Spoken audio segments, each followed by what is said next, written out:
2020 in a nutshell.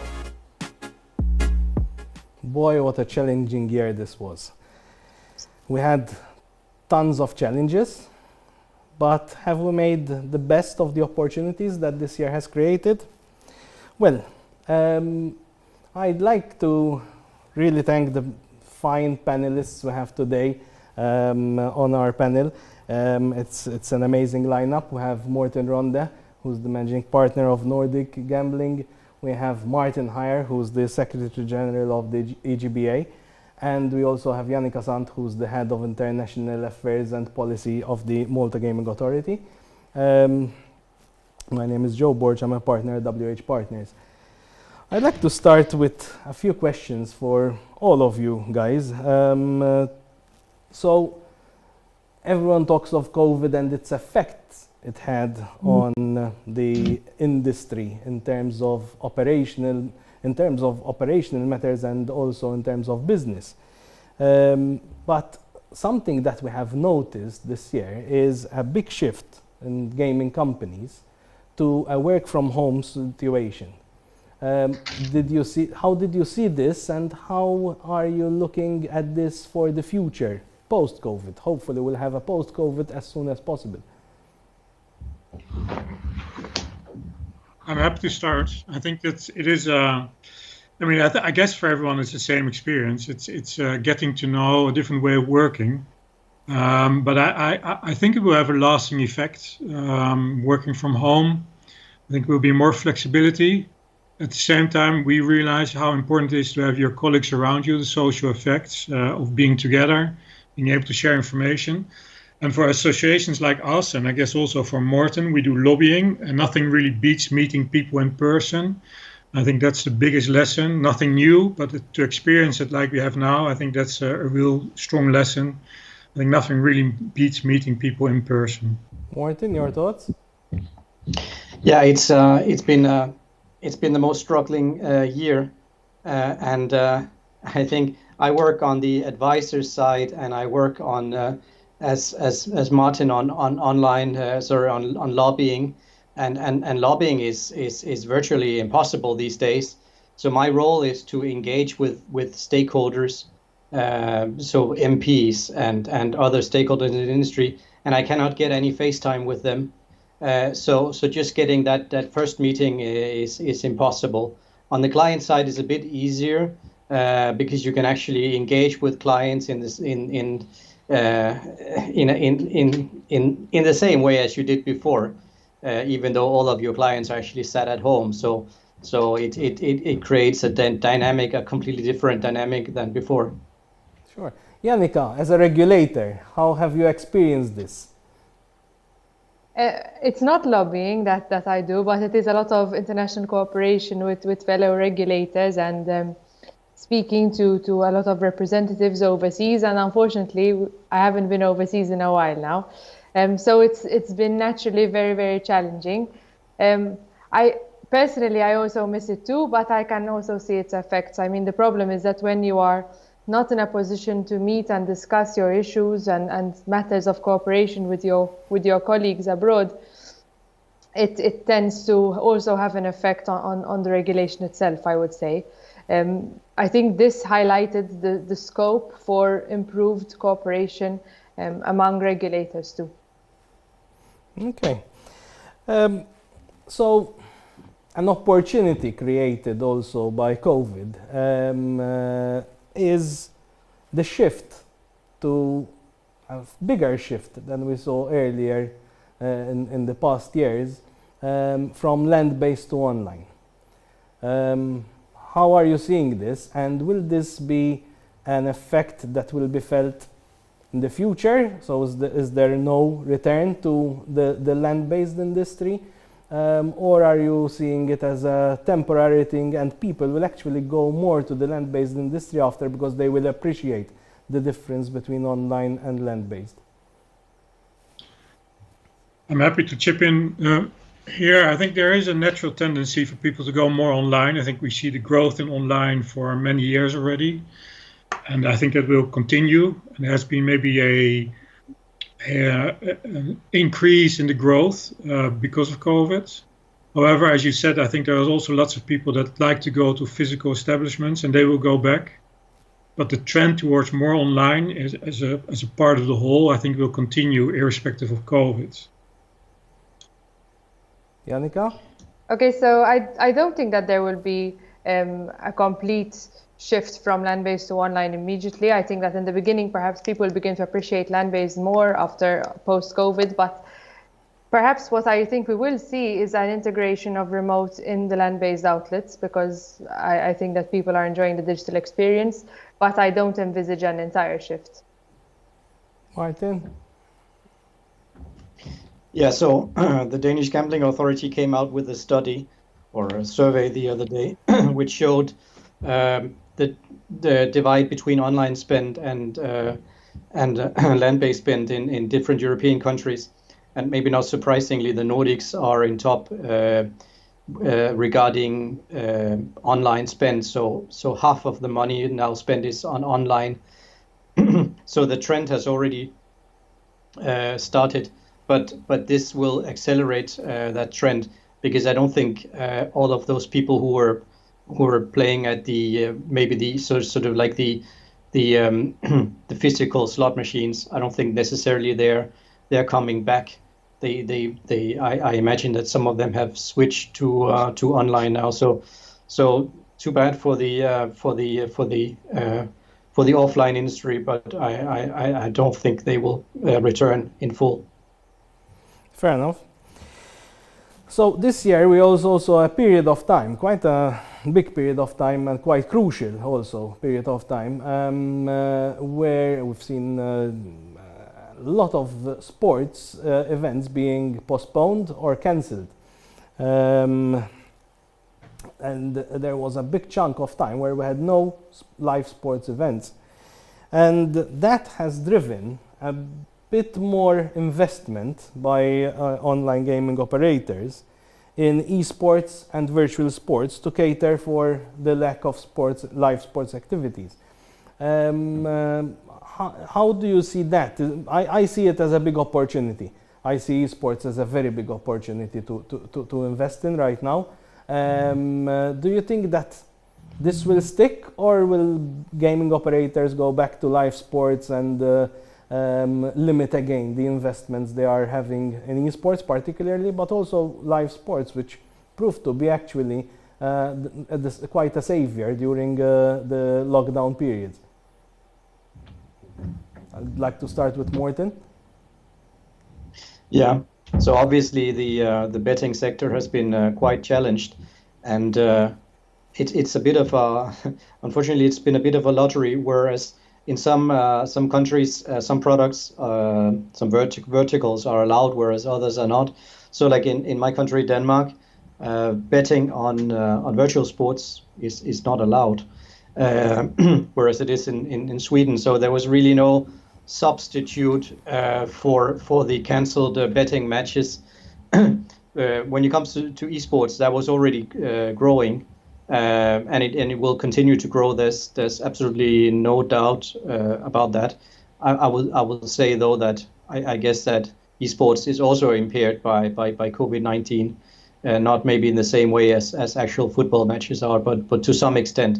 But growing, yes, I see it becoming maybe the second or third largest sport in not so long time. Maarten? Well, I agree it will be growing, but I wonder whether it will be as big as Morten says. I don't know. I think it really depends, and I don't know the figures.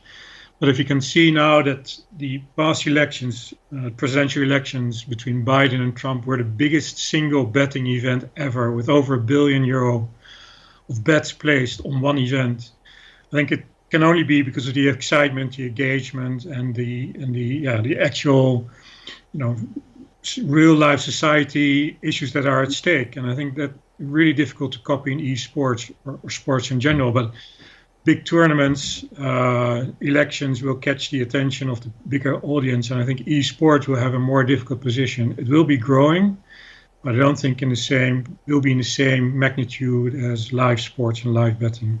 Fair point. Yanica? Yeah, I will echo Maarten on this point. What we also saw in this period was a shift to less popular sports, perhaps, that was still being that was still happening, and the events were still on, and so there was betting on that type of sport too, not just on esports. But of course, there was a huge shift towards betting on esports, which in the beginning especially was quite a concern for regulators because of the integrity of esports. That is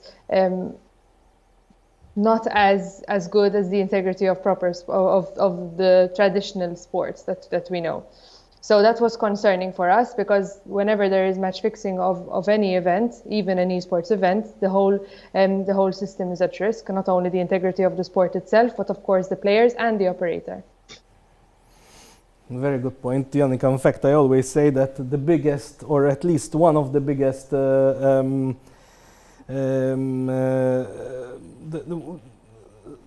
sports integrity is very important for the sports, but also very important for the operators, because one of the biggest victims in match fixing is the gaming operator. So I'd like to shift now to another topic that has been building up for quite a while, but I think this year we've seen a massive increase in this, with advertising bans, with a lot of new AML, CFT requirements. We've seen the full implementation of GDPR and its effect. So are we heading towards over-regulation? Can the industry survive all this regulation in its current state? I'd like to start with Yanica this time. It's always a tricky question, and I'm not sure that there is the right answer. It's not a black or white situation. This remains one of the heaviest regulated industries, and unfortunately it was largely brought about by operators' attitude in the past. Not that they are the only ones to blame, but I think they are largely to blame if we're pointing blame. I think the truth is that the situation has changed. The attitude has changed, the world has changed, it's become more regulated, and it's become more difficult to comply, to pay to comply. But as I always try to say, compliance is expensive, but non-compliance is more expensive. And even though it is probably a problem when seen from the operator's perspective, the truth is that there is a higher price to pay. Not just in terms of, not just financially, but as the public perception of the industry becomes worse, so do the legislative initiatives become stricter. And that is a trend we've seen across Europe. And I think that it is high time for operators and regulators to actively collaborate to improve the situation, because I think that we all have a role to play in this. Morten?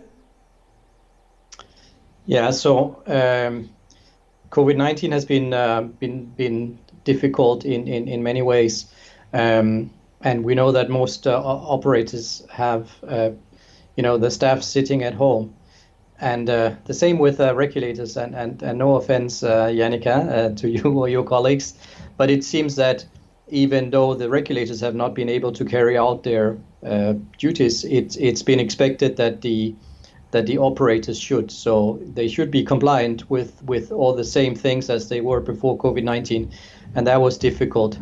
In a longer term, I think compliance is not going to kill the industry. It will kill off some operators. We've seen how fragile the setup is for a lot of operators, but I think we need to consider where it's all going. So when it's now rumored in the UK that there should be a mandatory spending limit, that is something that could not kill the industry, but significantly minimize the industry. So if that's where we're all going, I think we're looking at an industry of a completely different size than today. Maarten? Yeah, I think I agree with both Yanica and Morten. There is heavy regulation. There will be more heavy regulation, partly because of the attitude of operators in the past. It will not become less. It should be more rational, that is for sure. But I don't think that any jurisdiction will say let's have less rules for online gambling. It's just not going to happen. I think we as an industry need to work much closer together as an industry, but also with the regulators to address these concerns that are out there, but to make it more rational as well. And that's the biggest challenge, I think, for the industry ahead. And the other side of the coin, of course, is that people will remain gambling, and if it becomes very difficult to access legal, regulated gambling websites, they will find their way to Curaçao and other places. So that's the other side. But that can't take away the responsibility of industry to be much more active, to be much more aware of society, and play a much bigger role in taking up responsibility. And that's something, a priority, I think, for the industry for the next few years. But to tie in, and this is, I would like a very short comment from all of you on this, to tie in with what James said during his keynote speech. So basically that ultimately we're seeing the rise of the industry in the US. We've seen also the listing of DraftKings on the NASDAQ. How is this positioning the European online gaming industry, which was at the forefront of online gaming worldwide, and suddenly it's going to be at a disadvantage when compared to the US industry, which will ultimately be taking it over if the situation continues in this way? We've already seen some news about some big European operators being taken over by US operators, and that is quite worrying in my opinion. Yeah, this is something that we've been warning also here in Brussels, the European institutions of. We had a big advantage for a long time. Opening up the US market really makes a big change in the whole game and the setup. And I think there's a big problem for the European industry and for European regulators if the industry is being taken over by US competitors. Whether this really will be the case, I don't know. But clearly, the position of Europe will be relatively weakened compared to other especially the US jurisdictions. A very short comment from Morten and Yanica. I think I have a concern with so the tightening of compliance and increasing taxes in Europe leaves some jurisdictions like my own just not so interesting anymore. And I think it means that some operators will just leave it aside to focus on bigger markets, and it creates challenges for those jurisdictions, because that maybe there won't be enough supply for or attractive supply for the consumers. So if I was an operator, I would focus on the bigger markets and on the US now, and leave maybe some of the more difficult smaller jurisdictions behind. Yanica?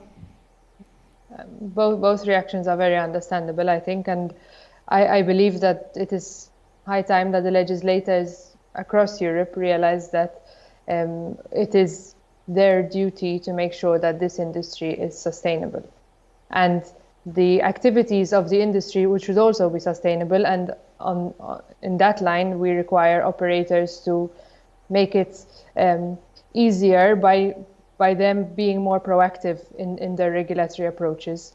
But yes, I think that is why before I said we need to work together, because unless we do work together, then this industry won't be sustainable, and that won't be beneficial for any European player for that matter. So thank you very much. Thank you to my panelists. Thank you for watching for following this panel. I really hope you enjoyed it. Thank you very much, and on to the next one.